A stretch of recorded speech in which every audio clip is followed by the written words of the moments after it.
The champagne glasses clinked together as Rachel moved through the crowded ballroom, her black uniform blending into the background like it always did.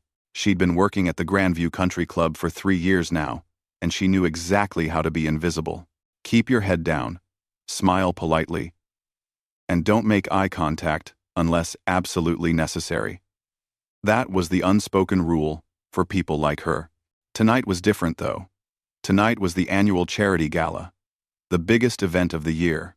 The ballroom was packed with women in designer gowns that probably cost more than Rachel's entire year's salary, and men in custom-fitted tuxedos discussing their latest business deals. She weaved between tables, refilling wine glasses and clearing plates, catching snippets of conversations about vacation homes in the Hamptons and upcoming trips to Europe. "Excuse me, miss," a woman with perfectly styled blonde hair called out, barely glancing in Rachel's direction. "This wine is too warm. Bring me something properly chilled." Rachel nodded and took the glass, even though she'd just poured it from the same bottle everyone else was drinking from. This was part of the job, too. You didn't argue. You didn't explain. You just said yes and moved on to the next request. The centerpiece of the evening sat on the elevated stage at the front of the ballroom. A magnificent Steinway grand piano, its black surface polished to such a shine that you could see the reflection of the crystal chandeliers hanging overhead. Rachel had noticed it the moment she'd arrived for her shift, her heart doing a little flip in her chest.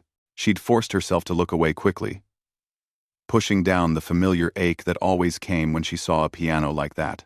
Her manager, Mr. Harrison, was pacing near the kitchen entrance, checking his watch every few minutes. Rachel had worked enough of these events to know that something was wrong. His face had that pinched, worried look that meant trouble was brewing behind the scenes. "Ladies and gentlemen," the MC's voice crackled through the sound system, "we have a very special evening planned for you tonight. As you know, all proceeds from this gala benefit our local symphony orchestra. And to showcase exactly what your generous donations support, we have a truly remarkable treat in store." The crowd began settling into their seats, the ambient noise dropping to a low murmur. Rachel positioned herself along the side wall with the other servers, waiting for whatever came next. She'd heard the staff talking earlier about some famous pianist who was flying in special for this event. The guests had paid $500 per plate just to be here. "It is my absolute pleasure to introduce tonight's featured performer," the MC continued, his voice building with excitement. "He's played at concert halls around the world, from Vienna to Tokyo. His interpretations of the classical masters have earned him critical acclaim and a devoted following. Please join me in welcoming the internationally renowned pianist, Alexander Chen." The audience erupted in applause, but Rachel noticed something odd. No one was walking onto the stage. The MC stood there awkwardly, clapping along with the crowd, his smile frozen in place. Mr. Harrison was now speed-walking toward him, and Rachel could see the panic in his eyes even from across the room. The applause began to fade, replaced by confused whispers. People were looking around, wondering what was happening. The MC leaned down as Mr. Harrison whispered urgently in his ear, and Rachel watched the color drain from the MC's face. "Ladies and gentlemen," he said, his voice notably less enthusiastic now, "we're experiencing a slight delay. Please enjoy your desserts, and we'll have an update for you shortly." The murmuring grew louder. Rachel moved back into action, serving chocolate torties and coffee, but she couldn't help overhearing the conversations around her. "This is ridiculous. I paid good money for this evening. If they can't deliver what they promised, I'm leaving. Someone's head is going to roll for this disaster." Near the kitchen, Mr. Harrison was on his phone, practically shouting at someone. "I don't care about weather delays. Find me someone. Anyone who can play that piano. We have 200 very wealthy, very angry people out there." Rachel felt her stomach tighten. She knew how these things went. When the guests were unhappy, it somehow became the staff's fault. Tips would disappear. Complaints would be filed. Some servers might even lose their shifts. She glanced at the empty stage, at that beautiful piano sitting there unused. Her fingers twitched involuntarily. Muscle memory, from years of practice trying to resurface. She shook her head quickly, dismissing the thought before it could fully form. That part of her life was over. It had to be.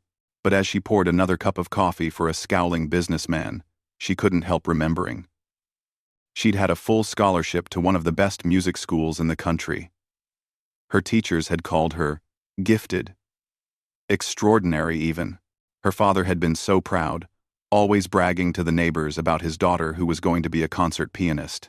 Then everything had fallen apart. Her father had gotten sick. Really sick. The medical bills had piled up faster than they could count. Someone had to work.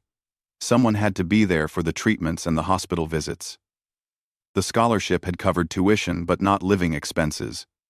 Not the money her family desperately needed. The choice hadn't really been a choice at all. She'd withdrawn during her second year, promising herself it was just temporary. She'd go back once things settled down. But her father had passed away 6 months later, leaving behind debt that her mother couldn't handle alone. And somehow, temporary had become permanent. The weeks had turned into months, the months into years, and now here she was, wearing a server's uniform at a country club, surrounded by people who would never know that she'd once played in prestigious recital halls. Miss. An impatient voice cut through her thoughts. Are you deaf? I asked for cream with my coffee 5 minutes ago. Rachel snapped back to the present, apologizing quickly and rushing to get the cream. She couldn't afford to mess up tonight. Not with Mr. Harrison, already in such a terrible mood. On stage, the MC was back at the microphone, looking like he wanted to be anywhere else in the world. The crowd had grown restless. Some people, already standing up to leave.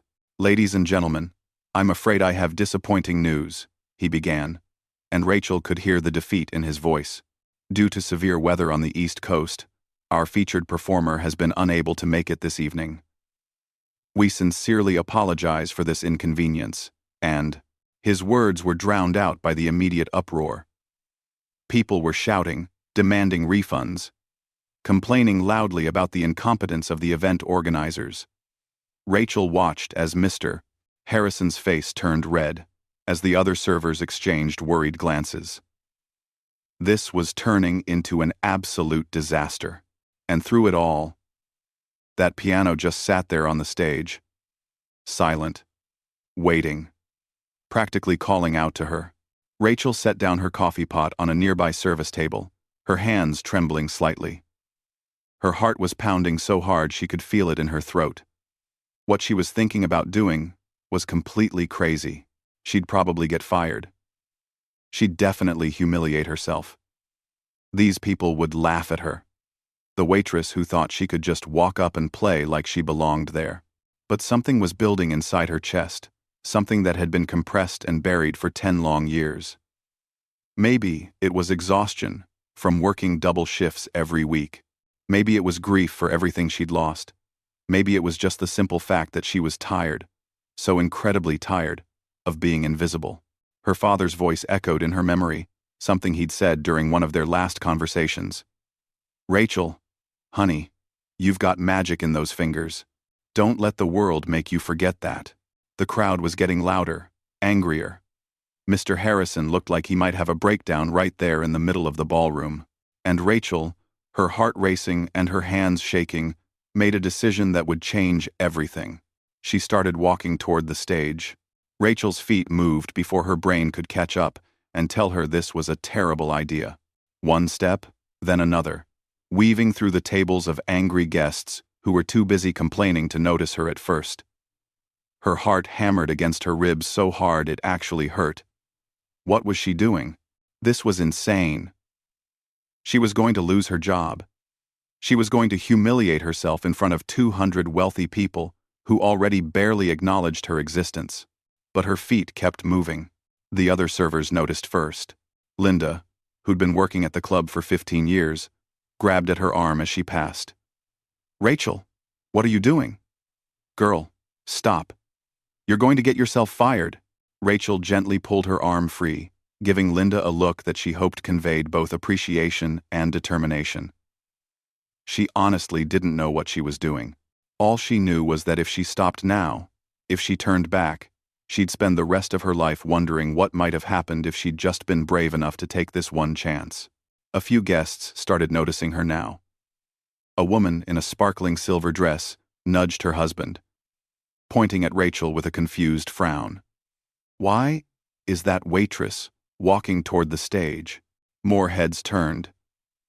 The angry chatter started to die down as people realized something unusual was happening. Rachel felt every single eye in the room landing on her. And for a moment, her steps faltered. Her cheeks burned with embarrassment. She could still turn around. She could pretend she was just clearing something from the stage area. Nobody would have to know what she'd been planning. But then she saw Mr. Harrison's face. He'd spotted her now, and his expression had gone from panic to absolute horror.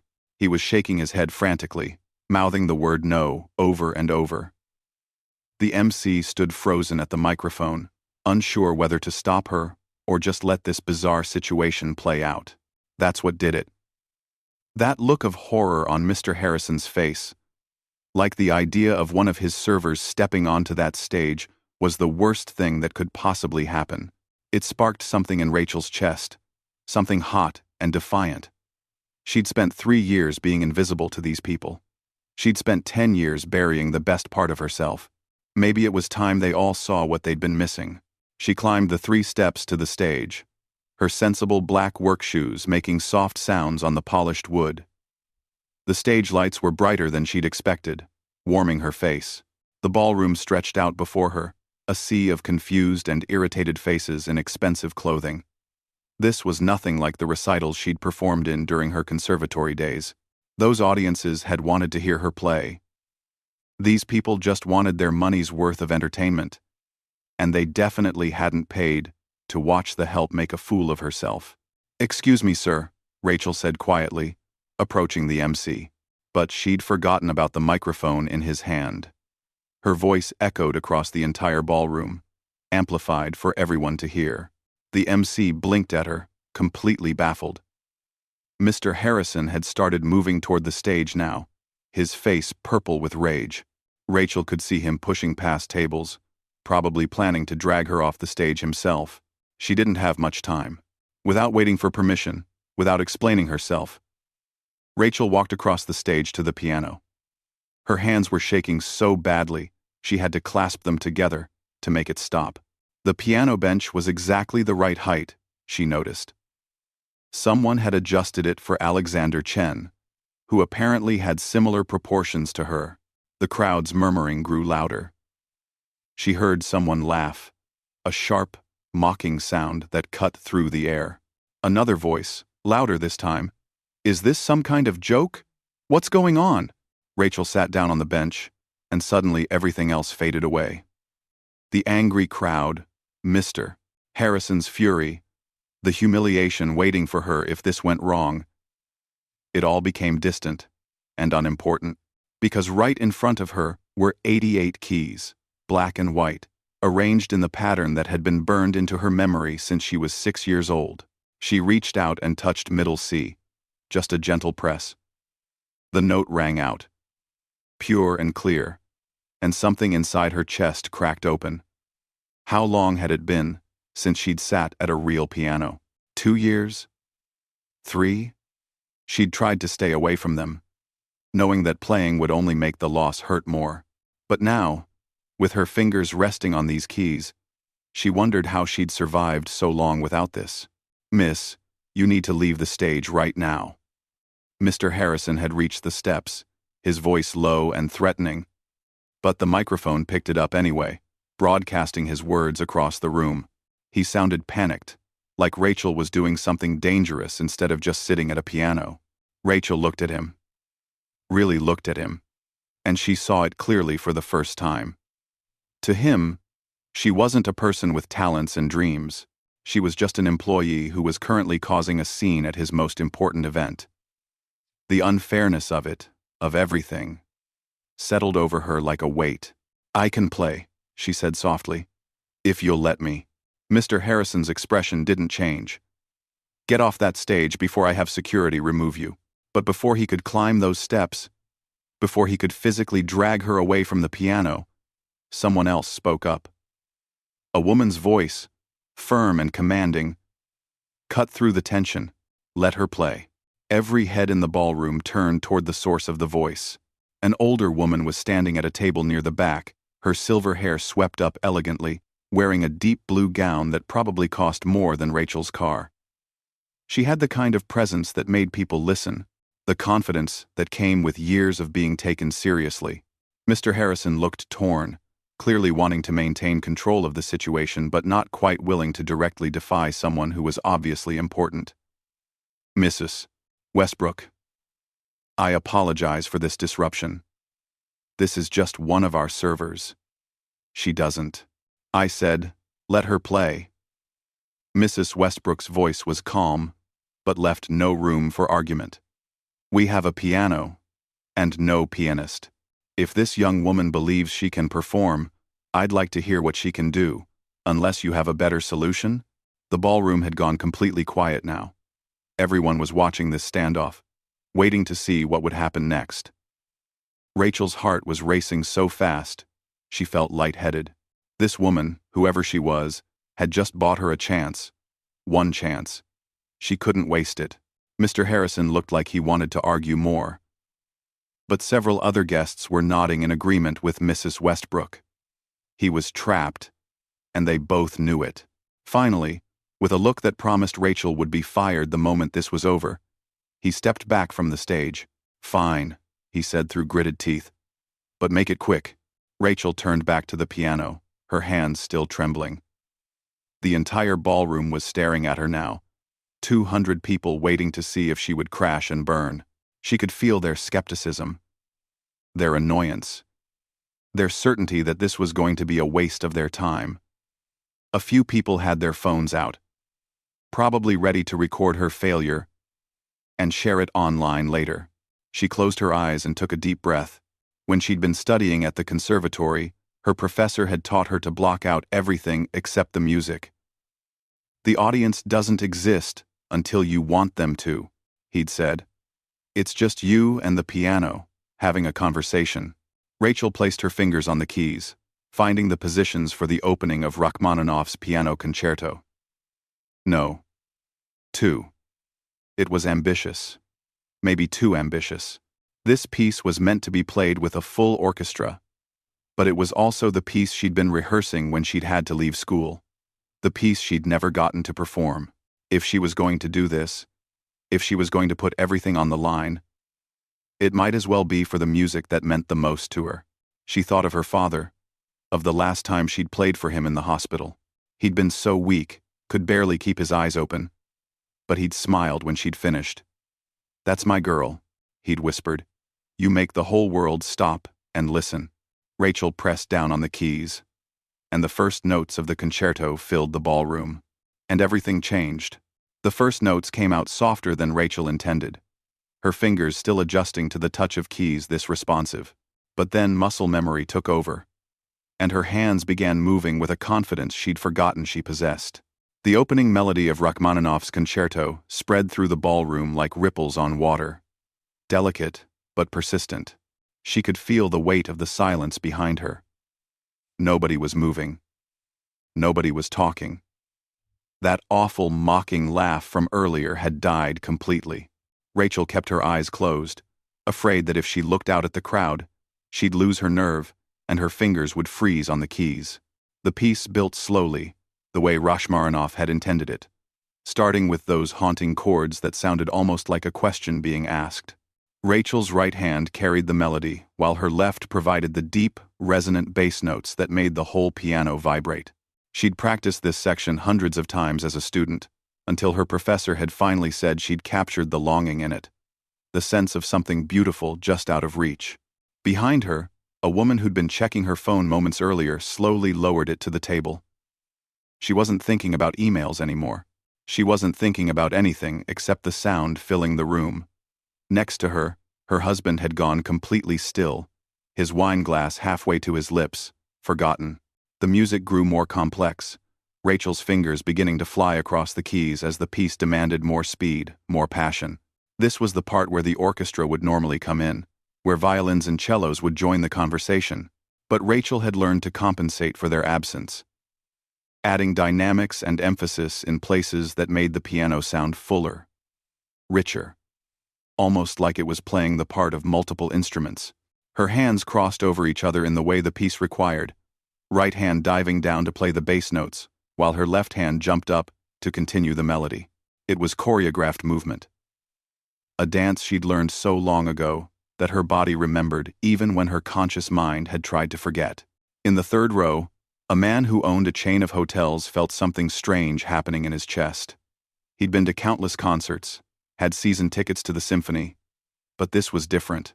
There was something raw about this performance, something unpolished and real that made it hit harder than any perfect recording he'd ever heard. This young woman wasn't just playing notes, she was pouring something into them. Some kind of emotion he couldn't quite name, but could definitely feel. Rachel reached the section where the piece gets angry, where Rachmaninoff lets all his frustration and passion explode in a cascade of powerful chords. Her whole body moved with the music now, leaning into the harder passages, pulling back for the softer moments. Sweat had started to form on her forehead from the physical exertion of it. Playing like this was a full-body experience, engaging muscles in her arms, back, and core. A server near the kitchen entrance had tears running down her face. She'd worked alongside Rachel for 2 years and never even suspected that her quiet coworker could do something like this. Linda was staring with her mouth open, completely forgetting about the tray of coffee cups she was holding. The music softened again, moving into a section that always reminded Rachel of rainfall, gentle and steady. Her touch on the keys became lighter, more delicate, each note falling like a drop of water. This was the part her father had loved most. He used to close his eyes when she played it, saying it reminded him of summer storms on the front porch of his childhood home. Thinking of him made Rachel's throat tighten, but she pushed through it, letting that emotion feed into the music instead of stopping her. The piece was asking for tenderness here, for vulnerability, and she gave it everything she had. Her fingers trembled slightly on some of the softer notes, not from nervousness anymore but from the sheer emotion of it all. Mrs. Westbrook, the woman who demanded Rachel be allowed to play, was gripping her husband's hand so tightly her knuckles had turned white. Her husband, who'd conducted professional orchestras for 30 years before retiring, had stopped breathing normally. He recognized what he was hearing, the technical skill required for this piece. But more than that, he recognized the quality that couldn't be taught in any classroom. This girl had something special, something that maybe came along once in a generation if you were lucky. "Dear God," he whispered to his wife. Where did she come from? Mrs. Westbrook could only shake her head, transfixed by what she was witnessing. She'd donated millions to the arts over her lifetime, had helped launch the careers of numerous young musicians, but she'd never discovered someone like this. Someone who'd been hiding in plain sight, serving drinks and clearing plates, while carrying this kind of gift inside her. The piece built toward its climax now, and Rachel's hands moved faster, striking the keys with controlled force that sent sound waves bouncing off every wall in the ballroom. This was the section that required the most stamina, the most precision. One wrong note here would be glaringly obvious, but Rachel's fingers found every key they needed, racing through passages that most pianists spent months perfecting. A young woman in a red dress had pulled out her phone, not to scroll through social media but to record this moment. Her hands shook as she held it up, afraid to miss a single second. Around her, others were doing the same thing, documenting something they instinctively knew they'd want to remember.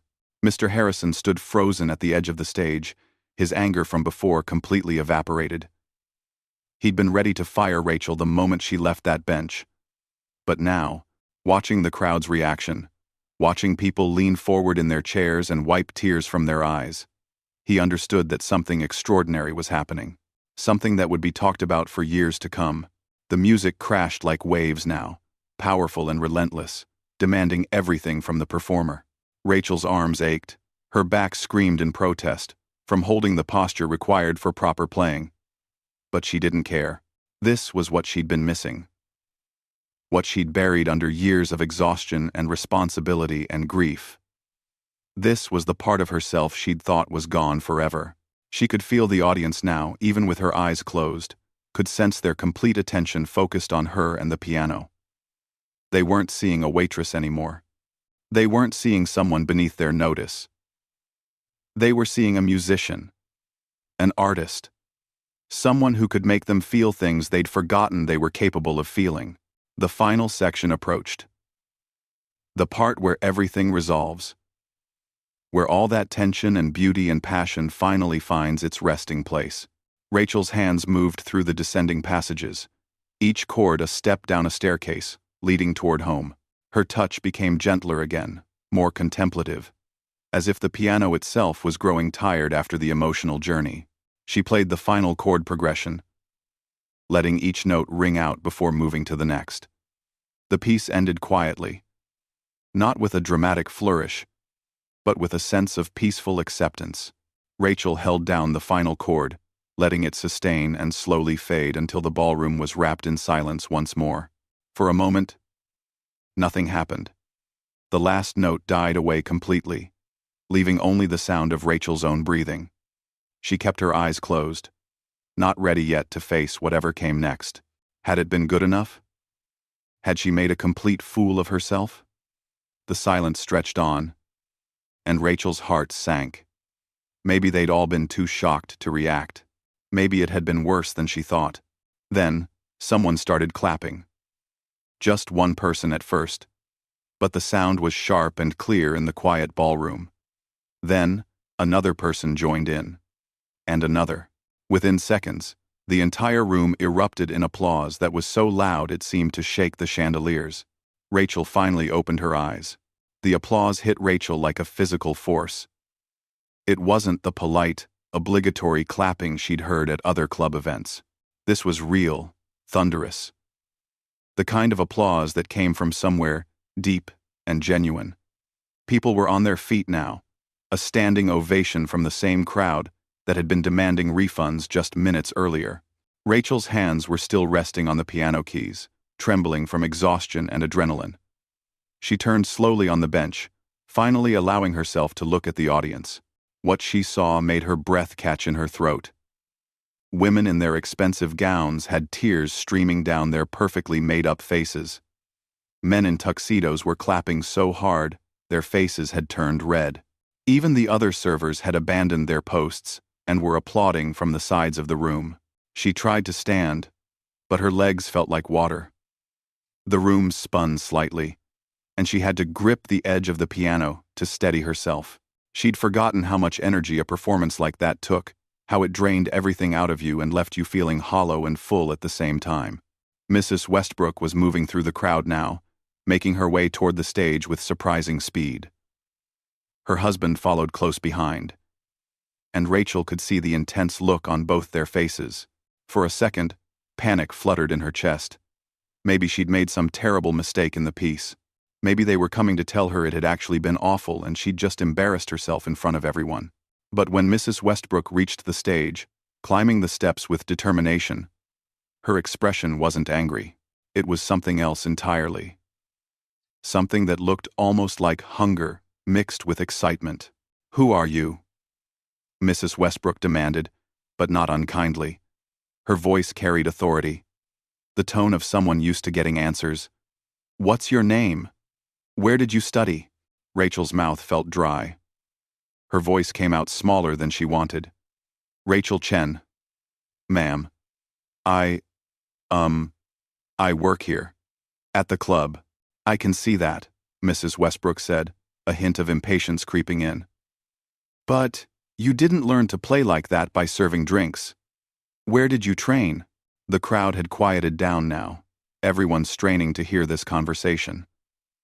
Rachel felt exposed, standing there on the stage, still in her server's uniform, face flushed and sweaty from the performance. She wanted to run, to disappear back into the kitchen where she belonged. But Mrs. Westbrook's eyes were locked on her, demanding the truth. "I had a scholarship," Rachel said finally, "to the Eastman School of Music. About 10 years ago. I, uh, I had to leave during my second year. Had to leave? Mrs. Westbrook's husband had joined them on stage now, his experienced eyes studying Rachel with an intensity that made her uncomfortable.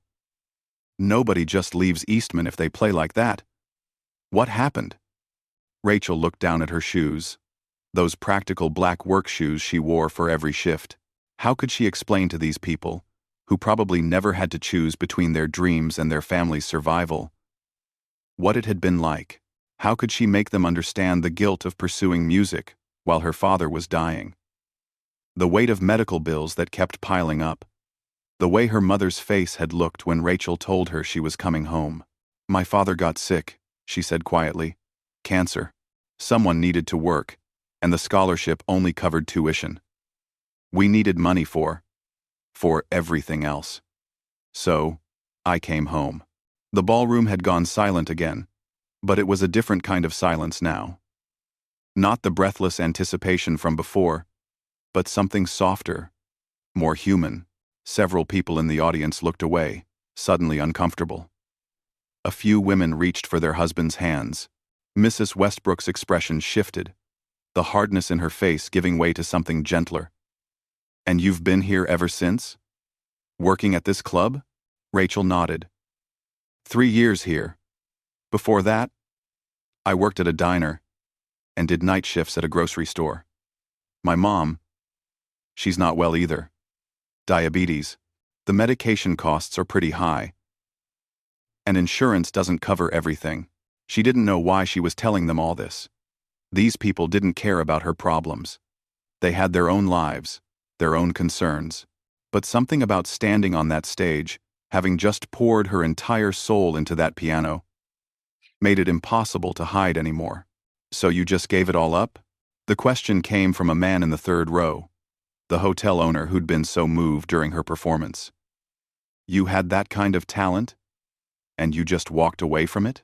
Rachel felt a flash of anger, hot and sudden. I didn't walk away from anything. I didn't have a choice. When someone you love is dying, when there are bills that need paying and nobody else to pay them, you don't get to think about what you want. You do what needs to be done. The man looked taken aback by her response, but he nodded slowly, seeming to understand. Mrs. Westbrook was studying Rachel with an expression that was hard to read. Her mind clearly working through something. How often do you play now? She asked. Rachel almost laughed, but it came out more like a bitter sound. I don't. Haven't touched a real piano in almost 3 years. Can't afford one. And most places with pianos don't want someone like me hanging around. Someone like you, Mrs. Westbrook repeated. And there was an edge to her voice now. You mean someone with more raw talent than most professional pianists will ever have? Someone who can make a room full of cynical, jaded people feel something real for the first time in years? Rachel didn't know how to respond to that. She glanced over at Mr. Harrison, who was standing off to the side looking completely lost.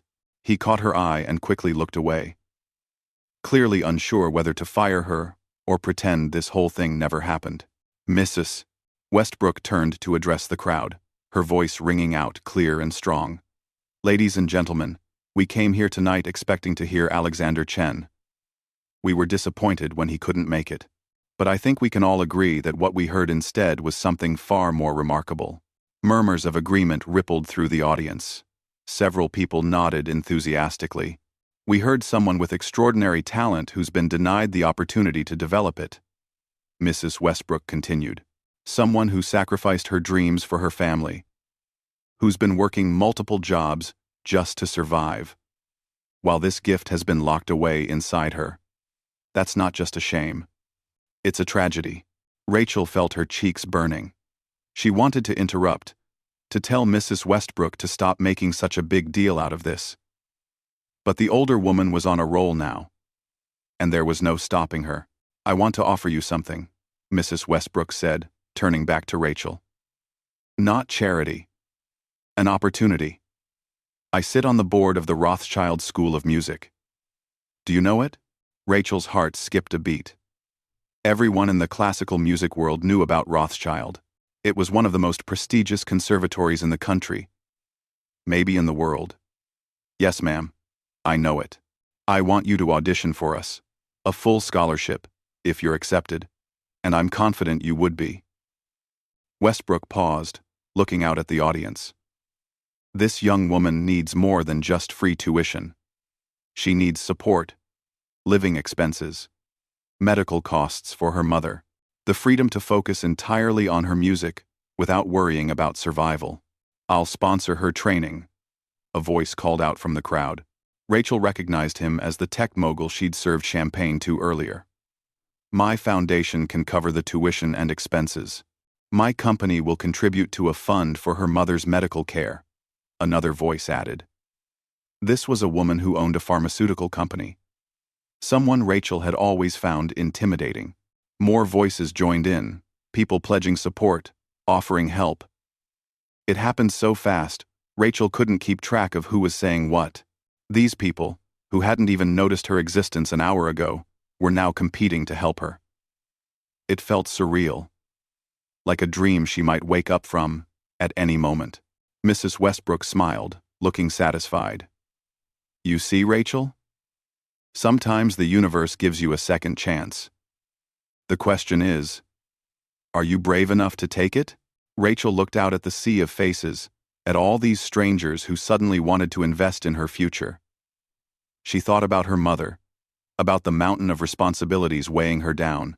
She thought about her father, about that last conversation in the hospital, when he'd made her promise not to give up on herself completely. "I don't know if I can do this," she whispered. But Mrs. Westbrook heard her anyway. "You just played Rachmaninoff in front of 200 people with no rehearsal and no preparation," the older woman said firmly. "If you can do that, you can do anything."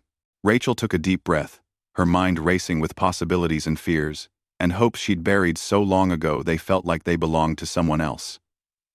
But maybe, just maybe, they could belong to her again. "Okay," she said, her voice stronger now. "Yes, I'll try." The ballroom erupted in applause once more. And this time, Rachel let herself smile. 3 months felt like both forever and no time at all. Rachel stood in the small dressing room backstage at Rothschild Hall, staring at her reflection in the mirror and barely recognizing herself. The woman looking back at her wore a deep emerald evening gown that Mrs. Westbrook had insisted on buying, saying every pianist needed proper concert attire. Her hair was styled in a way she'd never managed on her own, pulled back elegantly to keep it away from her face while she played. But it wasn't the fancy dress or the makeup that made her look different. It was something in her eyes, a light that had been dimmed for so long she'd forgotten it existed. She looked like someone who belonged on a stage, someone who had a right to be there. The past 3 months had been a whirlwind. The day after the gala, Mrs. Westbrook had shown up at Rachel's tiny apartment with a lawyer and a contract. The sponsorship fund had been set up within a week, covering not just Rachel's expenses but her mother's medical bills too. For the first time in 10 years, Rachel had gone to sleep without lying awake, worrying about money. Leaving the country club had been easier than she'd expected. Mr. Harrison had actually seemed relieved, probably happy to avoid the awkwardness of having someone on staff who'd become a minor local celebrity. The video of her performance had gone viral online, racking up millions of views. Strangers recognized her at the grocery store now. It was strange and overwhelming, but also thrilling in a way she hadn't anticipated. The hardest part had been telling her mother. Rachel had expected resistance, maybe even anger.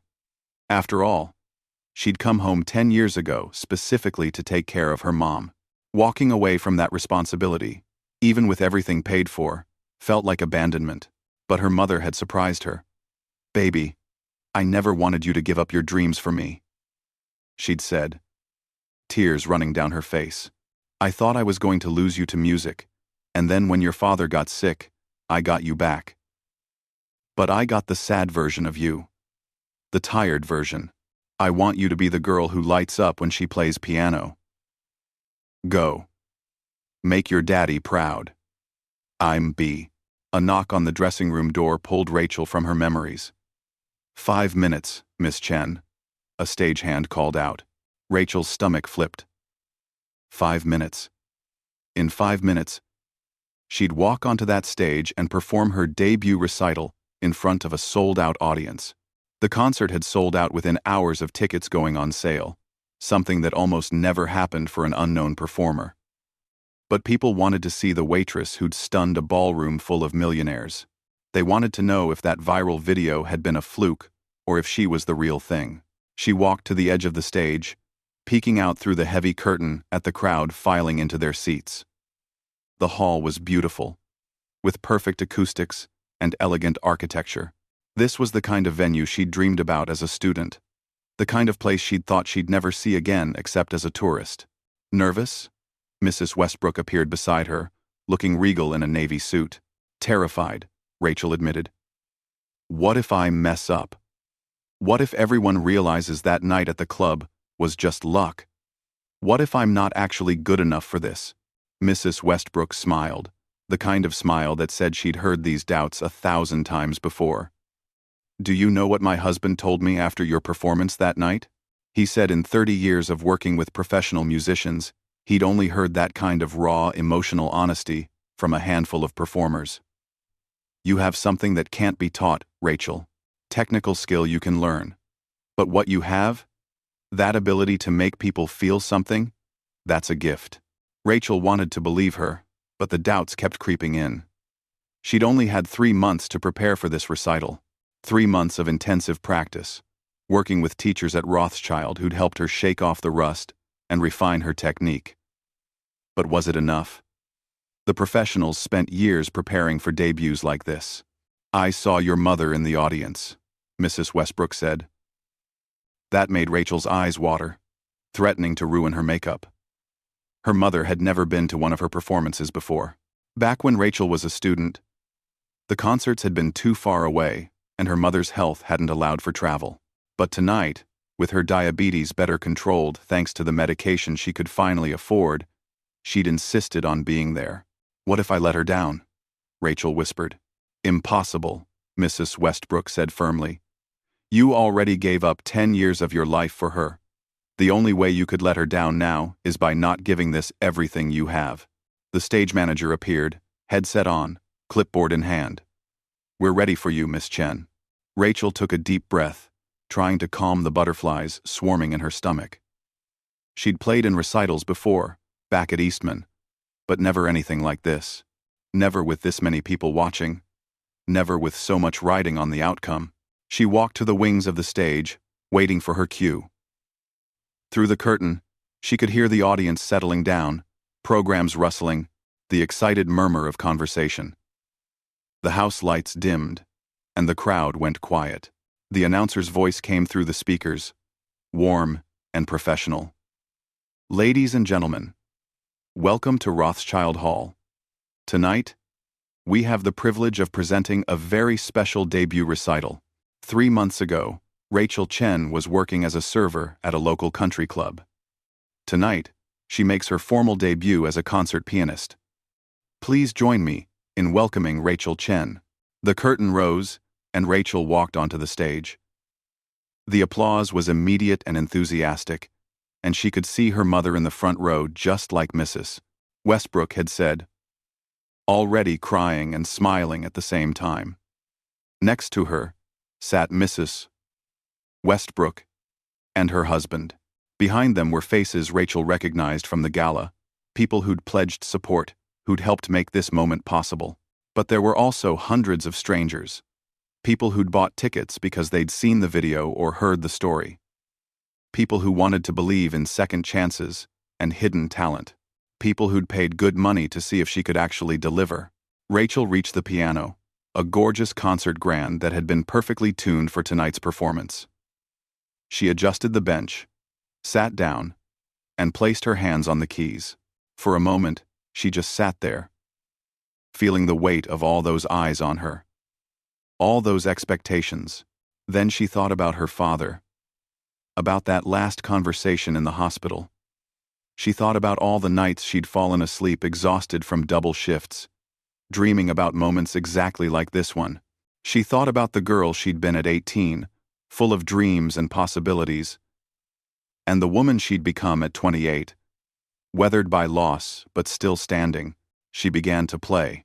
The piece she'd chosen was different from the Rachmaninoff she'd performed at the gala.